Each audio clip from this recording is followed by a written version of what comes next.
Hi guys, ఈరోజు అయితే మా కొండపోడులోని మేము వ్యవసాయం చేసే దగ్గర దోస 10 అయితే వేసిండే మా తమ్ముడు. సో అవైతే పెరిగిన తర్వాత పెద్ద అయిన తర్వాత చాలా కాచాయి.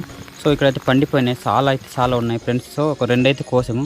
చూసినది మా కొండపోడు అయితే చుట్టుపక్కల అడవులు మాత్రం ఉన్నాయి. సో ఈ కొండపోడులో మేమైతే నాటుకుంటాము తినడానికి అనమాట. ఇవి దోస పండు అంటాం. సో ఫ్రెండ్స్, మీరు ఏమంటారు కామెంట్ చేయండి. దీన్ని కీర అంటారు, కొంతమంది దోస కూడా అంటారు, మేమైతే దోస పళ్ళు అంటాము. సో మనకు బయట కిరాణా షాపులో దోసపప్పు దొరుకుతుంది కదా, దీని ద్వారానే దోసపప్పు అయితే వస్తుంటుంది ఫ్రెండ్స్.